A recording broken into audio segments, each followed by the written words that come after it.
ಸ್ನೇಹಿತರೆ, ರಾಜ್ಯ ಸರ್ಕಾರ SC/ST ಸಮುದಾಯದ ವಿಶೇಷವಾಗಿ SC/ST ಸಮುದಾಯದ ವಿದ್ಯಾರ್ಥಿಗಳಿಗೆ ಅನ್ಯಾಯ ಮಾಡಿದೆ, ಮೋಸ ಮಾಡಿದೆ. ಈ ಹಿಂದೆ ಎಲ್ಲ SSLC ಮತ್ತು PUCಯಲ್ಲಿ 60% ಅಂಕವನ್ನು ಪಡೆದಂಥವ್ರಿಗೆ ಪ್ರೈಸ್ ಅಮೌಂಟನ್ನು ಕೊಡ್ತಾಯಿದ್ರು. ಏಕಾಏಕಿ ಏನು ಗೊತ್ತಾಯಿತೋ ಏನಾಯಿತೋ ಇವರಿಗೆ ಗೊತ್ತಿಲ್ಲ, ಯಾವ ರೋಗ ಬಂತೋ 75% ತೆಗಿಬೇಕು ಅಂತ ಹೇಳ್ತಾರೆ. ಆಯಿತು, 75% ಅದಕ್ಕೆ ಇನ್ನೊಂದು ಕಂಡೀಷನ್ ಹಾಕ್ತಾರೆ ಅವೈಜ್ಞಾನಿಕವಾಗಿ, ಇಲ್ಲ ಅವರ ವಾರ್ಷಿಕ ಆದಾಯ 6 ಲಕ್ಷ ಮೀರಬಾರ್ದು ಅಂತ. ಅರೆ ಇದು ಯಾವ ನೀತಿ ಇವ್ರದ್ದು? ಅರೆ ಇವ್ರಿಗೇನು ತಲೆ ಇದೆಯಾ, ಬುಡ ಇದೆಯಾ, ಏನಿದೆ, ಯಾಕೆ ಹಿಂಗೆ ಮಾಡ್ತಾವ್ರೆ?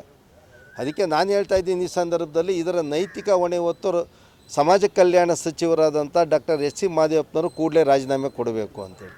ಯಾಕಂದರೆ ಅವರು ಈ ಸಮುದಾಯಗಳನ್ನು ಇಂಟ್ರೆಸ್ಟನ್ನು ಕಾಪಾಡೋದಕ್ಕೆ ಫೇಲ್ಯೂರ್ ಆಗಿದ್ದಾರೆ. SCP TSP ಹಣವನ್ನು ನಾವು ನೋಡಿದ್ದೀರಿ, 25,000 ಕೋಟಿ ಹಣವನ್ನು ಇವರು ಗ್ಯಾರಂಟಿಗಳಿಗೆ ಇವರು ವಿತರಣೆ ಮಾಡ್ಕೊಂಡಿದ್ದಾರೆ. ಆ್ಯಕ್ಟಲ್ಲಿ ಹೇಳ್ತದೆ 7Dಯಲ್ಲಿ 7Cಯಲ್ಲಿ ಹೇಳ್ತದೆ ಇದನ್ನು ಬೇರೆದಕ್ಕೆ ಡೈವರ್ಟ್ ಮಾಡಬಾರ್ದು ಅಂತ. ಇಲ್ಲ ರೀ, ನಾವು ಕ್ಯಾಬಿನೆಟ್ಟು ಹೈಪವರ್ ಕಮಿಟಿಯಲ್ಲಿ ತೀರ್ಮಾನ ತಗೊಂಡು ನಾಳೆ ಹೈಪವರ್ ಕಮಿಟಿಯಲ್ಲಿ 39,000 ಕೋಟಿ ಕೊಟ್ಟಿದ್ದೀನಿ ಅಂತೇಳಿ ಮಾನ್ಯ ದಿವಸ ಡೈವರ್ಟ್ ಮಾಡ್ಕೊಂಡ್ರೆ ಅದಕ್ಕೇನು ಅರ್ಥ ಇದೆಯಾ ಇವರಿಗೆ? ಇವ್ರು ಏನಂತ ಅಂದ್ಕೊಂಡಿದ್ದಾರೆ? ಈ ಸರ್ಕಾರ ಬರಬೇಕು, ಕೋಮುವಾದಿ ಸರ್ಕಾರ, ಜಾತಿವಾದಿ ಸರ್ಕಾರ ಬೇಡ ಅಂಥೇಳಿ SC/ST ಸಮುದಾಯಗಳು ಕಾಂಗ್ರೆಸ್ ಸರ್ಕಾರಕ್ಕೆ ಸಪೋರ್ಟ್ ಮಾಡಿದ್ರು. ಆದರೆ ಕಾಂಗ್ರೆಸ್ ಸರ್ಕಾರ ಇವತ್ತು ಈ ಸಮುದಾಯಗಳಿಗೆ ಕೊಡ್ತಾ ಇರೋದೇನೋ, ಅವರ ಶಿಕ್ಷಣಕ್ಕೆ ಇವತ್ತು ಕಲ್ಲಾಗ್ತಾ ಇದ್ದಾರೆ, ಅವರ ಮಕ್ಕಳ ಶಿಕ್ಷಣಕ್ಕೆ ಕಲ್ಲಾಗ್ತಾ ಇದ್ದಾರೆ, ಅವರು ಮುಂದೆ ಓದಬಾರ್ದು ಅಂತ ಕಲ್ಲಾಗ್ತಾ ಇದ್ದಾರೆ. ಹಿಂದೆ ಅಬ್ರಾಡ್ಗೆ ಕಳಿಸ್ತಾ ಇದ್ರಪ್ಪ ಹೈಯರ್ ಎಜುಕೇಷನ್ಗೆ, ಇಲ್ಲ ರೀ ಇವತ್ತು ಕಳ್ಸೋಕ್ಕಾಗೋದಿಲ್ಲ. ಯಾಕೆ ಕಳ್ಸೋಕ್ಕಾಗೋದಿಲ್ಲ?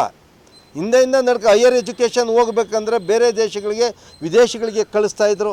ಇವತ್ತು ಹಣ ಇಲ್ಲ ಅಂತಾರೆ. ಹಾಗಾದ್ರೆ ಹಣ ಇಲ್ಲದೆ ಹೊರ ನೀವು ಸರ್ಕಾರ ಇವತ್ತು ಏನರಲ್ಲಿ ಓಡ್ತಾ ಇದೆ ಅಂತ ಇವತ್ತು ಪ್ರಶ್ನೆ ಮಾಡ್ತಾಯಿದ್ದೀರಿ. ಒಂದು ಕಡೆ ನೀವು ಯಾರು ಕೇಳದೇ ಇರ್ತಕ್ಕಂಥ ಗ್ಯಾರಂಟಿಗಳನ್ನ ಕೊಟ್ಟು ಈ ಸ್ತ್ರೀ ಶಕ್ತಿಗಂತ ಕೊಟ್ಟಿದ್ದೀರಪ್ಪ ಬಸ್ಗಳಿಗೆ, ಅಲ್ಲಿ ನೀವೇನು SC/STಗಳಂತ ಗುರುತಿಸ್ತೀರ? ನೀವಲ್ಲಿ ರೋಡ್ಗಳು ಮಾಡ್ತೀರಿ, ಅಲ್ಲೇನು SC/STಗಳಿಗಂತ ಗುರುತಿಸ್ತೀರ ನೀವು?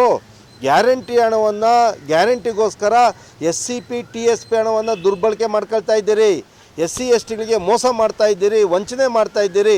ಆ ಕಾರಣಕ್ಕೋಸ್ಕರ ಏನು SSLC PUC ವಿದ್ಯಾರ್ಥಿಗಳಿಗೆ 60ಇಂದ 70% 75% ಮಾಡಿದೆ, ಅದನ್ನು ಈ ಕೂಡಲೇ ವಿತ್ಡ್ರಾ ಮಾಡಬೇಕು.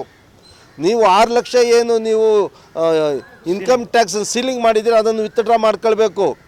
ವಿದೇಶಕ್ಕೆ ಹೋಗ್ತಕ್ಕಂಥ ಹೆಚ್ಚಿನ ವಿದ್ಯಾಭ್ಯಾಸಕ್ಕೆ ಹೋಗ್ತಕ್ಕಂಥ ವಿದ್ಯಾರ್ಥಿಗಳಿಗೆ ಅನುಕೂಲ ಮಾಡಿಕೊಡ್ಬೇಕು. SCP TSP ಹಣವನ್ನು ವಿತ್ಡ್ರಾ ಅದು ಕೊಡಬಾರ್ದು. ನೀವು ಈ ಸಮುದಾಯಗಳ ಬೆಳವಣಿಗೆ ಶಿಕ್ಷಣಕ್ಕೆ ಕೊಡ್ರಿ. ಕೋಳಿ ಕುರಿಗೆ ನಾವು ಕೇಳ್ತಾ ಇಲ್ಲ, ನಾವು ಯಾವುದೋ ಗುಡಿಸಲಲ್ಲಿ ಬೇಕಾದರೆ ಇರ್ತೀರಿ, ನೀವು ಶಿಕ್ಷಣಕ್ಕೆ ಮಾನ್ಯತೆ ಕೊಡ್ರಿ ಅಂತೇಳಿ ಇವತ್ತು ಈ ಸರ್ಕಾರವನ್ನು ಒತ್ತಾಯ ಮಾಡ್ತಾ ಇದ್ದೀನಿ. ಇದರ ನೈತಿಕ ಹೊಣೆಯನ್ನು ಮಾದೇವಪ್ಪನವ್ರು ಹೊರಬೇಕು. ಯಾಕಂದರೆ ಅವರೊಬ್ಬ ಸಮಾಜ ಕಲ್ಯಾಣ ಮಂತ್ರಿಯಾಗಿ ಸಮಾಜದ ಕಲ್ಯಾಣವನ್ನು ಕಾಪಾಡಬೇಕಾಗಿತ್ತು. ಆದರೆ ಸಮಾಜಕ್ಕೆ ವಿರುದ್ಧವಾಗಿ ಹೋಗ್ತಾ ಇದ್ದಾರೆ. You are unfit for that post ಅಂತ ನಾನು ಹೇಳ್ತಾ ಇದ್ದೀನಿ. ಆ ಕಾರಣಕ್ಕೋಸ್ಕರ ಒತ್ತಾಯ ಮಾಡ್ತಾ ಇದ್ದೀರಿ. ಮುಂದಿನ ವಾರ ಇಡೀ ರಾಜ್ಯಾದ್ಯಂತ ಇದನ್ನು ಜನಚಳವಳಿ ಮಾಡಿ ಹೋರಾಟವನ್ನು ರೂಪಿಸ್ತೀರಿ.